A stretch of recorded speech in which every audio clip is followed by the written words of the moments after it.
볼까요? 하나님 말씀 같이 보겠습니다. 사도행전 16장 16절부터 34절인데요. 우리 교대로 한 절씩 읽겠습니다. 어느 날 우리가 기도하는 곳으로 가다가 귀신 들려 점을 치는 여종 한 사람을 만났는데 그는 점을 쳐서 주인들에게 큰 돈벌이를 해주는 여자였다.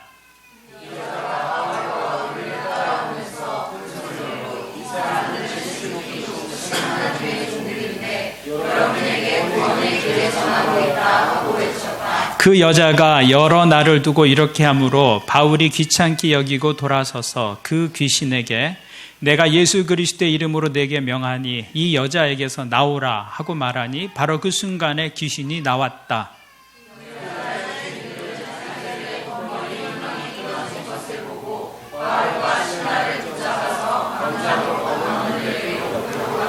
그리고 그들을 치안관들 앞에 세워놓고서 이 사람들은 유대 사람들인데 우리 도시를 소란하게 하고 있습니다.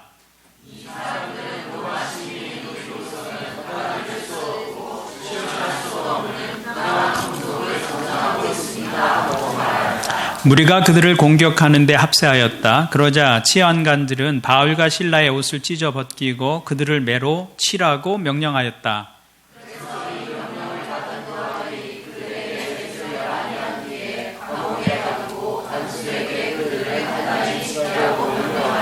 간수는 이런 명령을 받고 그들을 깊은 감방에 가두고서 그들의 발에 착고를 단단히 채웠다.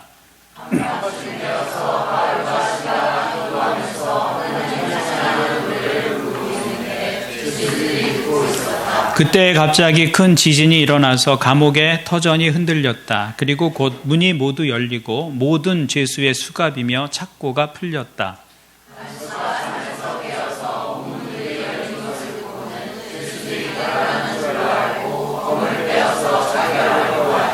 그때 바울이 큰 소리로 그대는 스스로 몸을 해치지 마시오. 우리가 모두 그대로 있어 하고 외쳤다.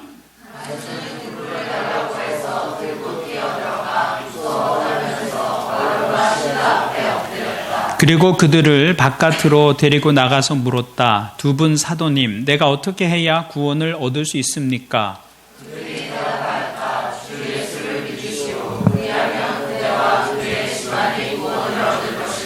그리고 하나님의 말씀을 간수와 그의 집에 있는 모든 사람에게 들려주었다.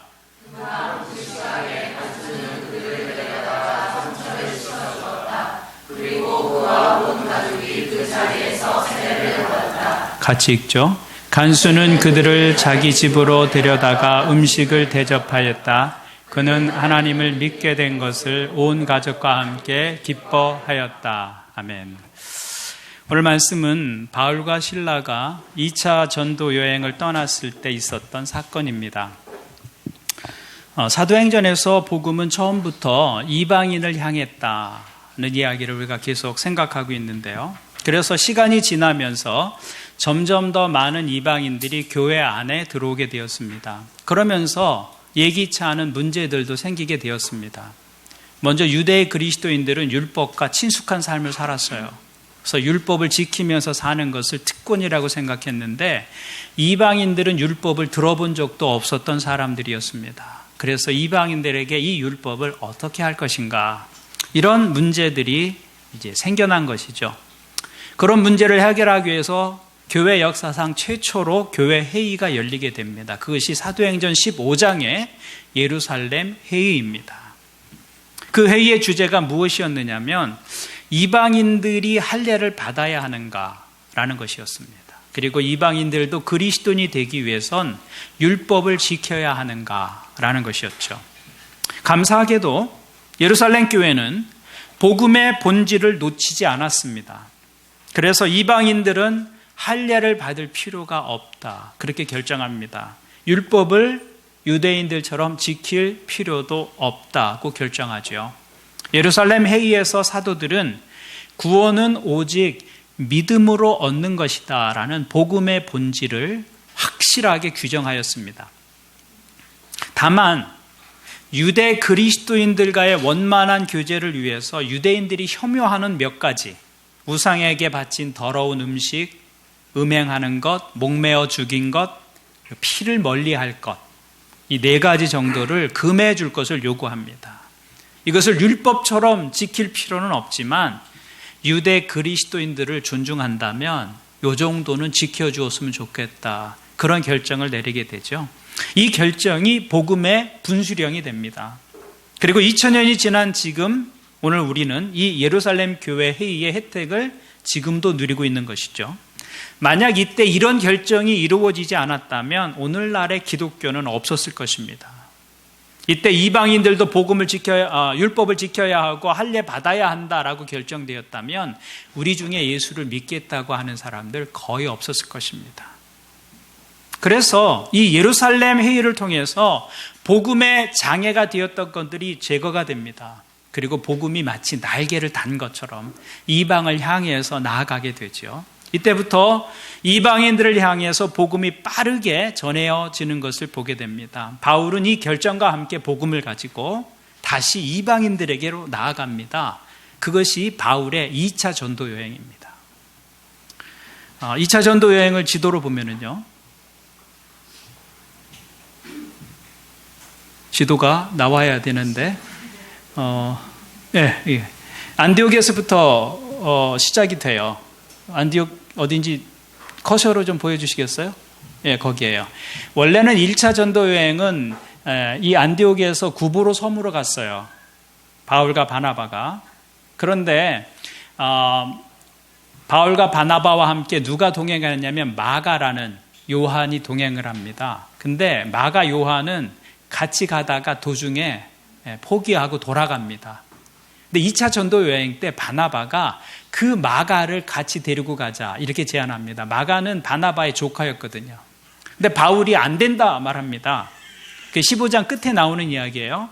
그래서 마가를 데리고 갈 거냐 말 거냐로 바나바와 바울이 논쟁을 합니다. 그러다가 이럴 바에는 우리가 헤어져서 각자의 길을 가자.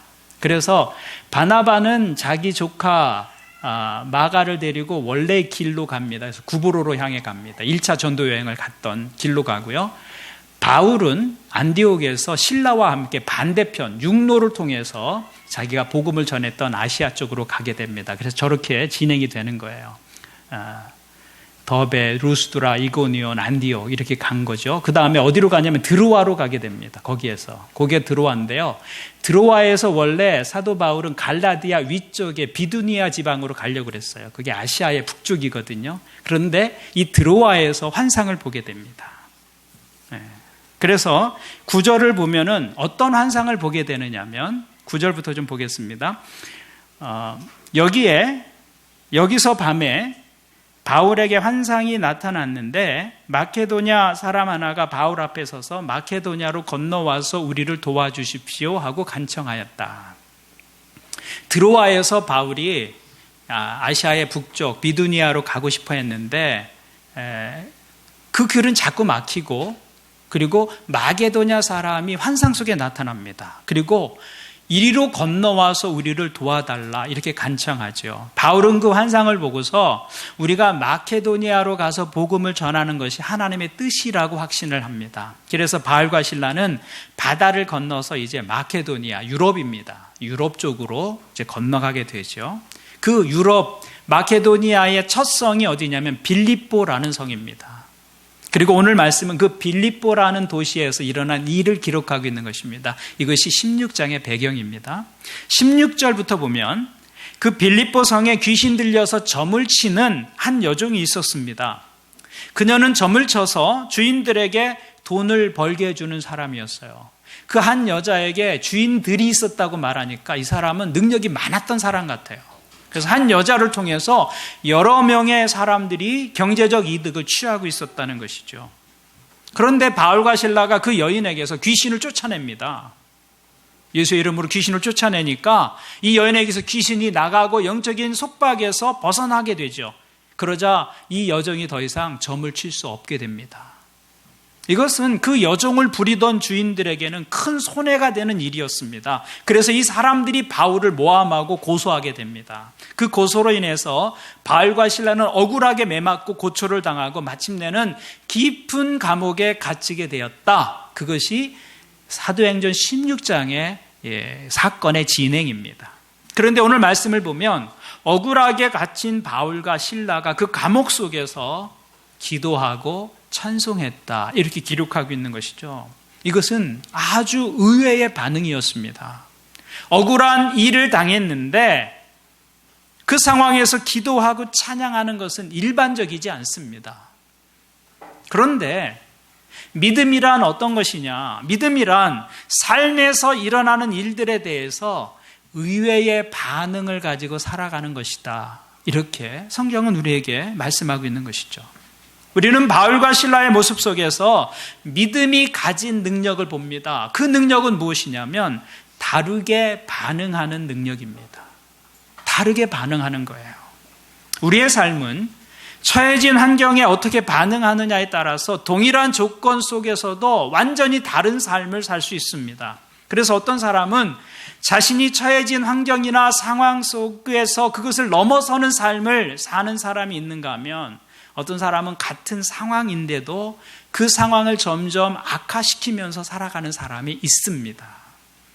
어떤 사람은 주어진 천국을 지옥처럼 만들고 살아갑니다. 환경으로 보면 다른 사람보다 월등히 낫습니다. 그런데 그것을 지옥처럼 만들며 살아가는 사람도 있습니다. 그런데 어떤 사람은 마치 지옥과 같은 환경을 천국으로 만들어가며 사는 사람도 있는 것이죠. 어떻게 반응하느냐에 따라서 삶이 달라지는 것입니다. 감사가 원망이 되기도 하고 원망이 감사가 되기도 합니다. 오늘 말씀에 바울과 실라는 지옥 같은 환경을 천국처럼, 원망의 조건이 되는 일들을 감사의 조건으로 바꾸며 살아가는 사람들이었다. 그리고 그것이 바로 믿음이 가진 능력이다라고 말씀하고 있는 것입니다.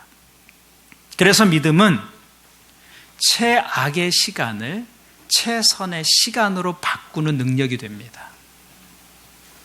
대개의 사람들은 억울한 일이나 이유를 모르는 고난을 당하게 되면 분노합니다. 원망하고 불평하죠.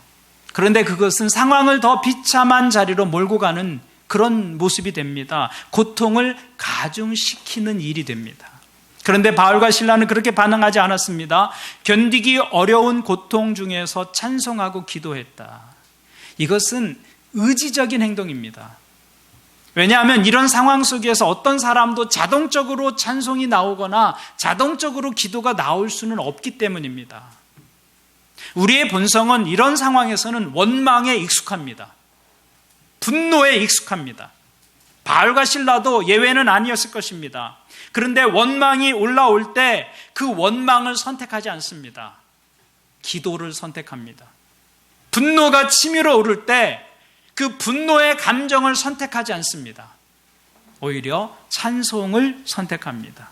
그래서 원망할 수 있는 시간에 기도하고 분노할 수 있는 시간에 찬송했다라고 성경이 기록하고 있는 것이죠. 이것이 믿음이 가진 능력이다. 다르게 반응하는 것이다.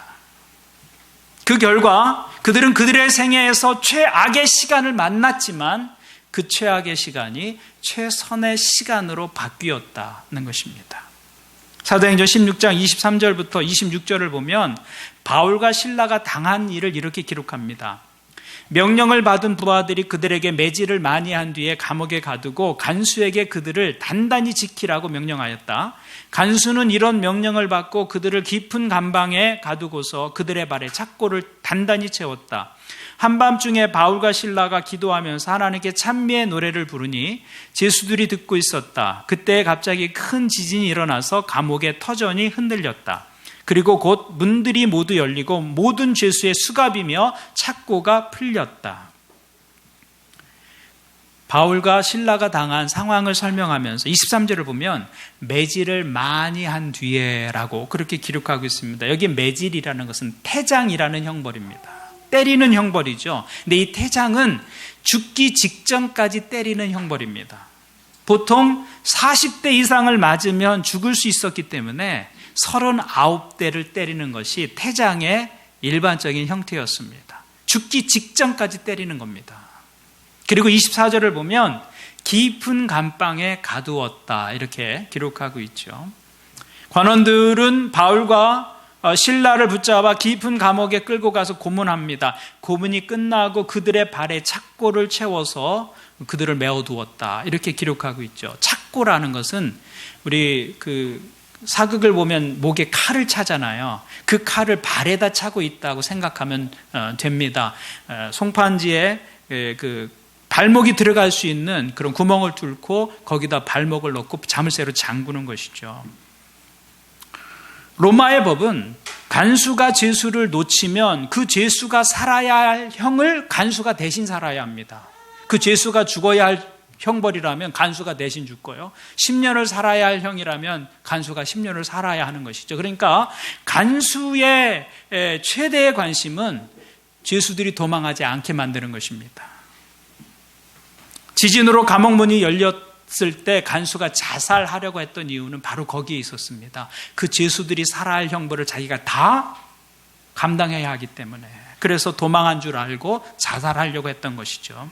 그러니까 간수들이 제일 신경을 쓰는 것은 죄수들이 도망칠 생각을 아예 못하도록 하는 것이었습니다. 그래서 잔인하게 때립니다. 고문하고 고통스러운 도구를 이용해서 꼼짝할 수 없게 만드는 것입니다.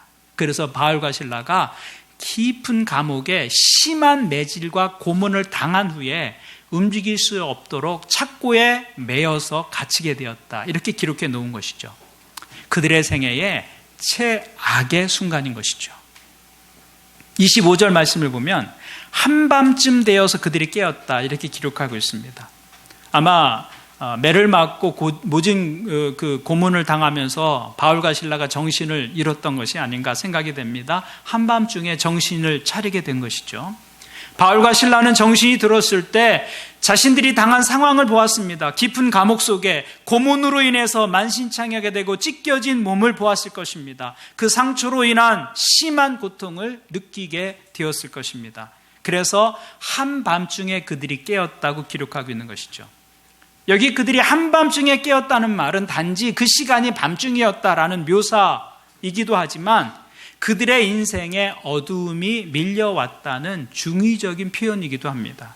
인생에 예기치 않은 어두움을 맞이한 것입니다. 최악의 시간입니다. 그런데 그 어두움에 바울과 실라가 함몰되지 않습니다. 오히려 바울과 실라는 그 어두움을 몰아내고 있습니다. 어떻게 몰아내고 있습니까?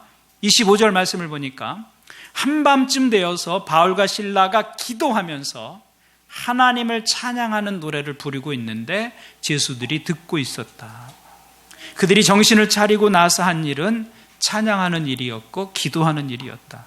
원망이 나오는 상황이었지만 그 원망의 언어를 기도의 언어로 바꾸었다는 것입니다. 분노가 치미는 상황이지만 그 분노의 감정을 찬양의 소리로 바꾸었다고 말하고 있는 것이죠. 그런데 그 믿음의 말 한마디가 사실은 그 환경을 완전히 바꾸어 놓은 것입니다. 그 소망의 노래 한 구절이 그들이 처한 환경을 완전히 바꾸어 놓은 것이죠. 그것이 믿음의 능력이라고 말씀하고 있는 것입니다.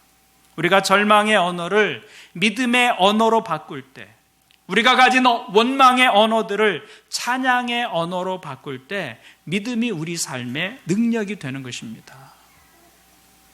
저는 여러분들이 원치 않는 상황을 당하게 되었을 때 찬송을 선택하는 분들이 되기를 바랍니다.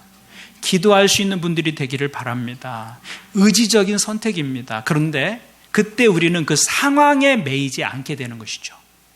우리가 인생을 살면서 이해할 수 없는 일을 만나게 되었을 때, 손해를 보거나 억울한 일을 당하게 되었을 때, 또는 배신을 당하거나 이유 없이 욕을 먹게 되었을 때, 생각하지도 못했던 비극적인 사건을 만나게 되었을 때, 처음에는 충격이 커서 아무 말도 할 수 없는 그런 상황을 만나게 됩니다. 할 말을 잃습니다. 그런데 시간이 지나면서 정신을 차리게 되죠. 그 정신을 차리게 되거든 원망부터 하지 말고 기도할 수 있는 것, 불평하고 저주하고 누군가를 향해서 그 분노의 감정을 표현하는 것 대신에 찬송하게 되는 것, 그것이 다르게 반응하는 것이고 그것이 믿음의 능력이다라고 말하는 것이죠. 그것이 최악의 시간을 최선의 시간으로 바꾸는 비결이다. 찬송의 본질이 무엇입니까? 내가 어떤 상황에 있든지 하나님의 하나님됨을 묵상하는 것입니다. 그게 찬송입니다. 그리고 그분을 높이는 것이죠. 기도의 본질은 무엇입니까? 하나님의 신실하심을 믿고 신뢰하는 것입니다. 그래서 하나님의 계획에 내 삶을 맞추고 하나님의 음성에 귀를 기울이는 것이죠. 그렇게 하다 보면 내 상황을 보고 절망하지 않고 이미 그 상황을 알고 계시고 그 상황 위에서 역사하시는 하나님을 바라보게 됩니다. 그것이 기도이고 찬양입니다. 그래서 어떤 상황에서도 우리가 기도할 수 있고 찬양할 수 있다면 이미 상황은 바뀐 것이나 다름이 없는 것입니다. 상황을 바라보는 내 시각이 바뀌었고 상황을 대하는 나의 반응이 달라졌기 때문입니다. 그래서 우리가 삶에서 예기치 않은 일을 만나게 되었을 때 그 상황에서 정신이 들게 되었을 때 원망부터 하지 말고 기도하고 찬양할 수 있는 것, 그것이 믿음의 모습이다. 그때 믿음이 능력이 된다고 말씀하고 있는 것입니다. 둘째로 바울과 실라가 갇힌 감옥은 인생에서 만날 수 있는 최악의 장소였습니다. 그런데 믿음은 그 최악의 장소를 최선의 장소로 바꾸어 줍니다. 바울과 실라가 처한 장소는 로마 제국의 감옥 속에서도 가장 깊은 곳이었습니다. 감옥은 고통스러운 곳입니다. 오늘날에도 감옥은 고통스러운 곳이죠. 2000년 전에 빌립보의 감옥은 더 말할 수 없는 그런 조건이었을 것입니다. 그러나 바울과 실라의 믿음은 그 최악의 장소를 최선의 장소로 바꾸어 놓았다. 물리적인 변화가 아닙니다. 그 상황을 대하는 내가 바뀌니까 그 상황이 우리가 기대할 수 없었던 놀라운 하나님의 일하심으로 전개되어지는 것을 보게 됩니다. 최악의 장소였지만 최선의 장소가 되는 것이죠. 그들은 그 장소를 주님을 찬미하고 하나님께 기도하는 장소로 만들었습니다. 그리고 간수와 그의 가족들에게 복음을 전하는 구원의 장소로 만들었다는 것이죠. 그것이 믿음의 능력이었다는 것입니다. 바울과 실라는 억울하게 감옥에 갇혔지만 원망만 하지 않았습니다. 불평만 하지 않았습니다. 원망과 불평이 왜 없었겠습니까? 그러나 원망만 하고 불평만 하지 않았다는 것이죠. 억울해서 잠을 설치지 않았습니다. 오히려 그 밤에 감옥에서 찬송하며 기도할 수 있었다. 사람들은 감옥의 문이 열린 것이 기적이라고 말하지만 정말 기적은 갇힌 상황에서도 그 고난의 환경 속에서도 감사할 수 있었다는 게 기적입니다.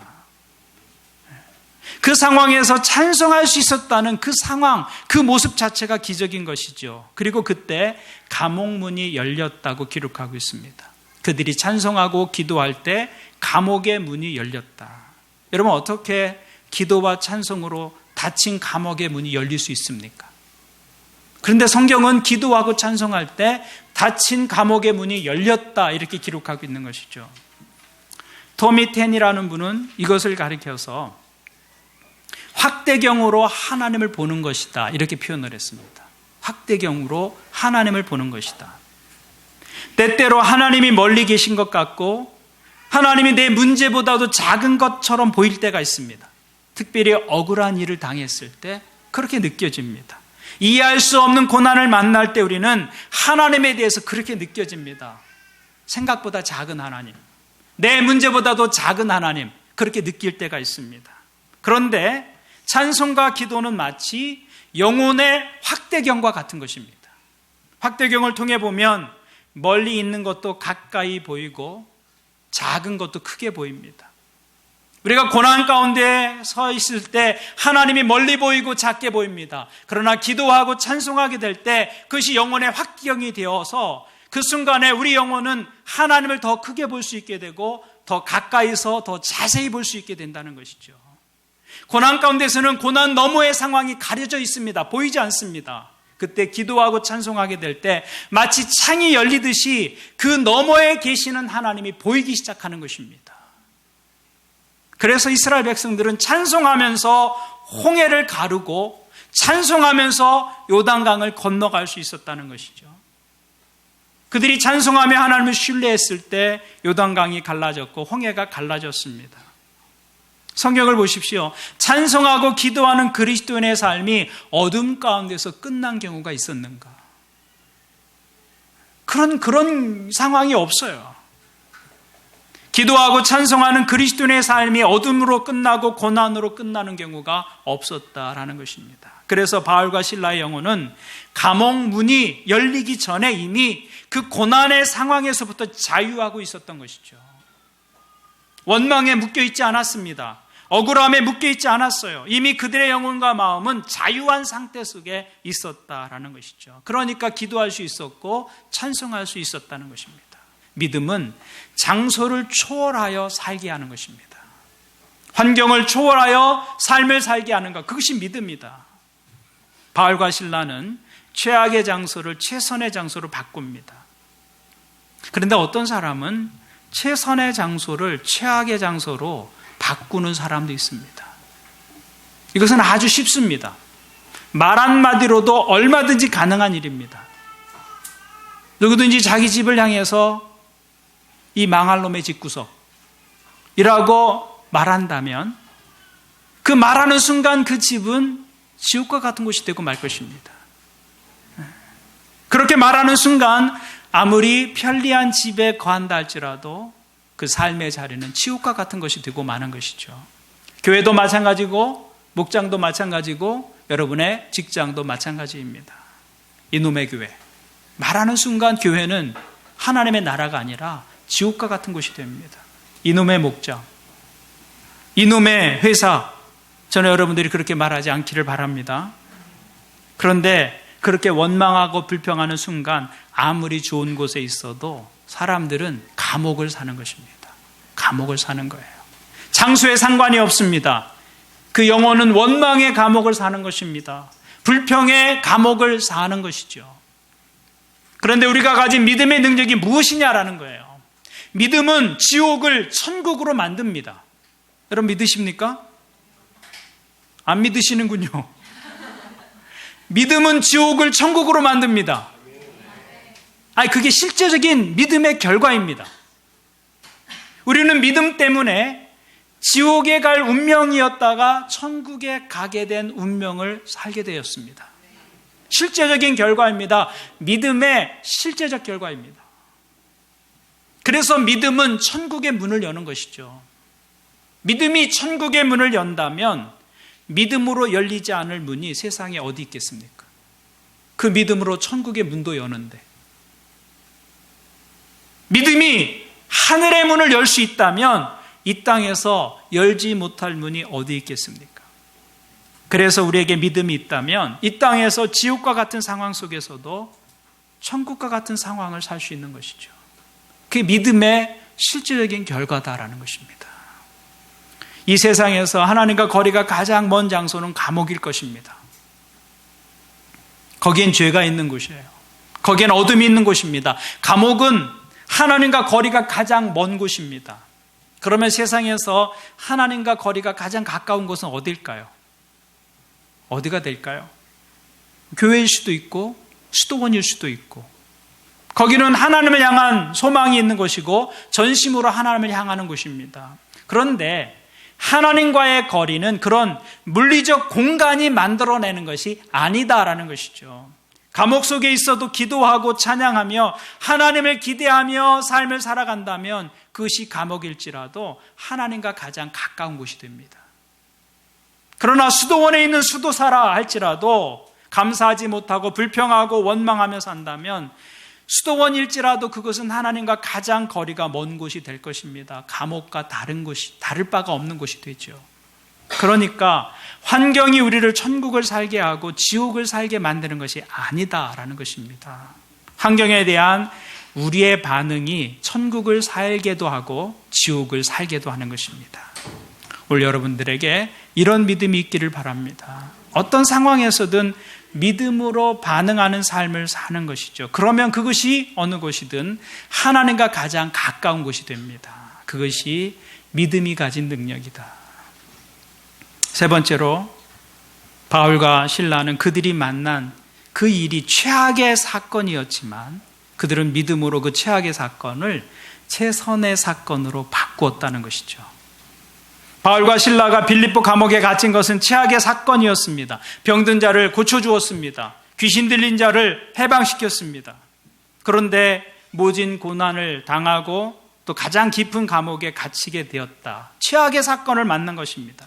그러나 바울과 실라는 이 사건 때문에 빌립보 감옥 그 간수와 그의 가족들을 구원하는 일을 경험하게 됩니다.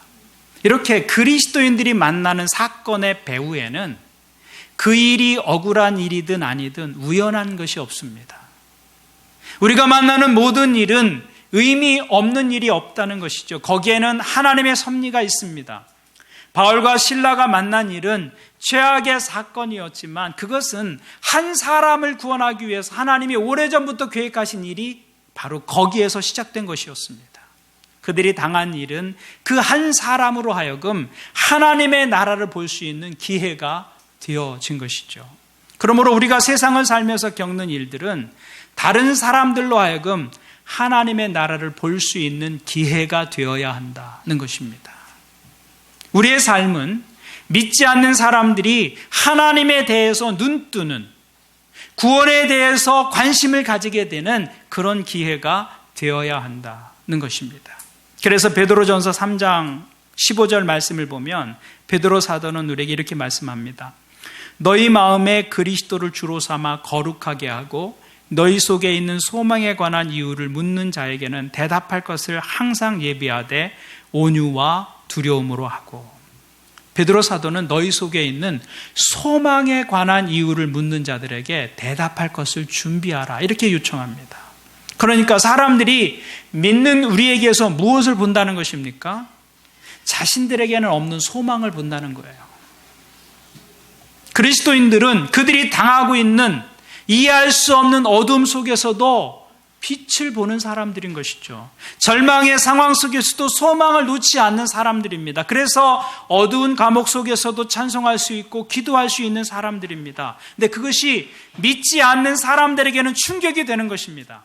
그래서 우리 안에 있는 그 소망의 이유에 대해서 호기심을 갖게 됩니다. 어떻게 저런 삶을 살 수 있는지, 어떻게 저 상황에서 저렇게 반응할 수 있는지, 어떻게 저런 상황에서 원망과 불평하지 않고 찬송할 수 있고 기도할 수 있는지. 사람들은 우리 삶에서 이 소망을 볼 수 있어야 한다라는 것이죠. 우리가 가진 믿음으로 인해서 삶에 대해서 다른 반응을 보이며 살아갈 때 우리는 세상이 가지지 못한 소망을 보여줄 수 있는 것입니다. 그때 우리의 삶은 누군가 하나님을 발견하게 되는 기회가 된다라는 것입니다.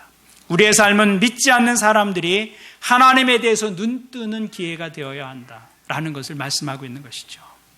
고난의 어두운 밤중에도 다르게 반응하고 원망과 불평의 순간에도 기도하고 찬송할 수 있는 그리스도인의 삶의 결과는 어둠으로 마무리되는 경우가 없다는 것입니다. 오늘 예배하는 여러분들이 그것을 믿으시기를 바랍니다. 로마서 8장의 말씀은 언제나 진리입니다. 하나님을 사랑하는 자, 곧 그 뜻대로 부르심을 입은 자들에게는 모든 것이 합력하여 선을 이루느니라. 바울은 이후에도 여러 번 감옥에 갇히게 됩니다. 그런데 그때마다 바울은 믿음으로 그 상황에 반응합니다. 그리고 바울이 믿음으로 반응했을 때 그 감옥은 더 이상 감옥이 아니었다는 것이죠. 감옥은 사랑하는 사람들을 위해서 기도하기에 더없이 좋은 장소가 되었습니다. 그래서 사도 바울의 편지를 보면 감옥 속에 메인바디였지만 내가 너를 위해서 간절히 기도한다는 이야기들을 반복해서 읽을 수가 있는 것이죠. 그것은 하나님이 일하시는 자리가 되었습니다. 하나님의 말씀을 기록하는 거룩한 성소가 되었고 감사와 기쁨으로 사역하는 사역의 자리가 되었습니다. 나는 매여 있지만, 나는 갇혀 있지만 복음 매이지 않고 갇히지 아니하는 하나님의 능력이 된다는 것을 확인하는 자리가 되었다는 것이죠. 그것이 믿음이 보여주는 능력이었다라는 것입니다. 우리가 믿음의 관점에서 바라보고 다르게 반응하면 우리의 상황은 완전히 다르게 바뀔 수 있습니다. 하나님은 오늘 예배하는 저와 여러분에게 그런 삶을 살라고 요구하십니다. 오늘 바울과 실라의 모습이 저와 여러분에게 있기를 바랍니다. 오늘 이런 믿음의 모습으로 우리에게 주어진 삶의 자리에서 다르게 반응하며 살아가는 것, 그것이 믿음이 가진 능력이다.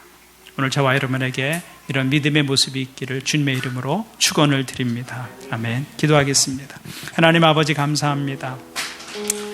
바울과 실라가 원치 않는 상황 속에 놓였지만 원망하지 않고 불평하지 않고 분노의 감정에 자신을 맡기지 아니하고 기도를 선택하고 찬양을 선택합니다. 그때 그 감옥은 하나님이 일하시는 자리가 되었습니다. 죄악의 시간이었지만 하나님이 일하시는 최선의 자리가 되었습니다. 죄악의 장소였지만 하나님의 가장 가까이서 만나는 가장 거룩한 자리가 되었습니다. 하나님, 오늘 우리에게 이 믿음을 주옵소서. 삶의 자리 불평할 수 있지만 불평 대신 감사를 선택하고, 원망할 수 있지만 기도의 언어를 선택하고, 분노할 수 있지만 찬송의 언어를 선택하는 믿음의 모습을 우리 가운데 허락하여 주옵소서. 예수님의 이름으로 기도하옵나이다. 아멘. 이 시간에는 성찬식을 행하도록 하겠습니다. 특별히 오늘은 아이들과 함께 성찬을 합니다. 특별히 아빠와 아들이 성찬위원으로 봉사하게 됩니다. 오늘 이 성찬 예식이 우리 자녀들에게 영적인 유산으로 전달되기를 기도하면서 이 예식을 우리가 함께 진행했으면 좋겠습니다.